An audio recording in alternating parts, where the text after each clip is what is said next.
শ্রীনগর থেকে পেহেলগাঁও যাওয়ার দিন আমরা সকাল সকাল বেরিয়ে পড়লাম শঙ্করাচার্য মন্দিরের উদ্দেশ্যে। প্রায় 1000 ফুট উচ্চতায় অবস্থিত পাহাড়ের চূড়ায় অবস্থিত একটি হিন্দু মন্দির। শিবের লিঙ্গ রয়েছে সেখানকার মূল গর্ভগৃহে। বড় গাড়ি বেশি দূর ওঠে না, তাই এক জায়গায় থেমে আমাদেরকে সেখান থেকে হাঁটতে শুরু করতে হলো। অনেকে আবার সেখান থেকে অটো ভাড়া করেও যাচ্ছিলেন। প্রায় 3 কিলোমিটার মতো পাহাড়ি খাড়া রাস্তা। পথে অনেক সুন্দর সুন্দর ফুলের গাছ, কোনোটা গোলাপি কোনোটা সাদা, আর গোটা রাস্তাটাই পাইন গাছের জঙ্গলে ঢাকা। হেঁটে উঠতে আমাদের প্রায় অনেকটাই সময় লেগে গেছিল। হেঁটে উঠে একটা জায়গায় আমরা পৌঁছালাম, সেখান থেকে সিঁড়ি শুরু হচ্ছে। প্রায় 240টা মতো সিঁড়ি অতিক্রম করে আমাদের মেন মন্দির চত্বরে পৌঁছাতে হবে। খুব বড় না হলেও মাঝারি ধরনের মন্দির, অনেক উঁচু চূড়া বিশিষ্ট পাথরের মন্দির। কাশ্মীরি পণ্ডিতদের মতে এটি কাশ্মীরের সবচেয়ে পুরনো হিন্দু মন্দির। এই মন্দির এবং মন্দির সংলগ্ন জমি ভারতের প্রত্নতাত্ত্বিক বিভাগের অধীনে রয়েছে। হাই ফ্রেন্ডস, আমরা দেখুন একদম মন্দিরের কাছে পৌঁছে গেছি।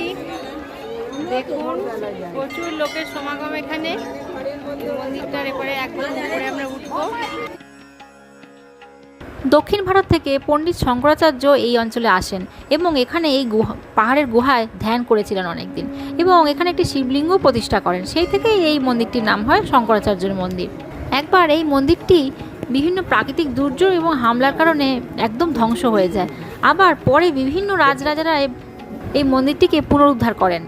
অমরনাথ যাত্রার সময় অনেক তীর্থযাত্রী এই মন্দিরে আসেন। শিবরাত্রির দিন এখানে প্রচুর লোকের সমাগম হয়।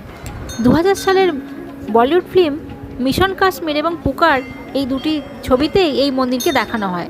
1974 সালে জয় জয় শিব শঙ্কর গানটিতেও এই মন্দিরটিকে দেখানো হয়েছে। মন্দির চত্বরের একদম ধারে রেলিংয়ের কাছে যদি যাওয়া হয়, সেইখান থেকে নিচে গোটা শ্রীনগর শহরকে এবং তার চারদিকে ডাল লেককে অপূর্ব লাগে দেখতে। অসংখ্য জনবসতি, আর মাঝখান দিয়ে এঁকে বেঁকে চলে যাচ্ছে ডাল লেক, আর দূরে অনেক দূরে চোখ গেলে দেখা যাচ্ছে বরফে মোড়া সোনমার্গ।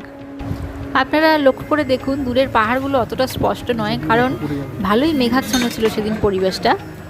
তা হলেও দেখতে বেশ খারাপ লাগছিল না। হালকা মেঘাচ্ছন্ন অবস্থায় পাহাড়ের এই রূপ বেশ ভালোই লাগে। মূল গর্ভগৃহে প্রবেশের জন্য এবার আমরা লাইনে দাঁড়ালাম। বেশ দীর্ঘ লাইন, অনেকটা এঁকে বেঁকে সিঁড়ির কাছ পর্যন্ত লাইনটা গেছে।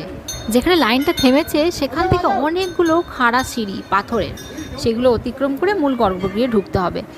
সেগুলো অতিক্রম করে আমরা মূল গর্ভগৃহে প্রবেশ করলাম। প্রবেশ করে দেখলাম একটি বড় শিবলিঙ্গ।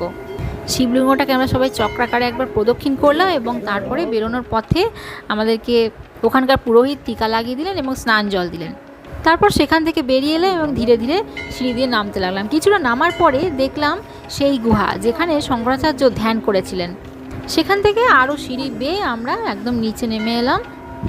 শুধু ধর্মীয় দৃষ্টিকোণ থেকে নয়, স্থাপত্যের দৃষ্টিকোণ থেকেও মন্দিরটির একটি বিশাল তাৎপর্য রয়েছে। এর মধ্যে রয়েছে অষ্টভুজাকার আকৃতির এবং ঘোড়ার জুতোর বক্ররেখা, যা আজও নির্মাণের চূড়ান্ত পর্যায়ে দেখা যায়।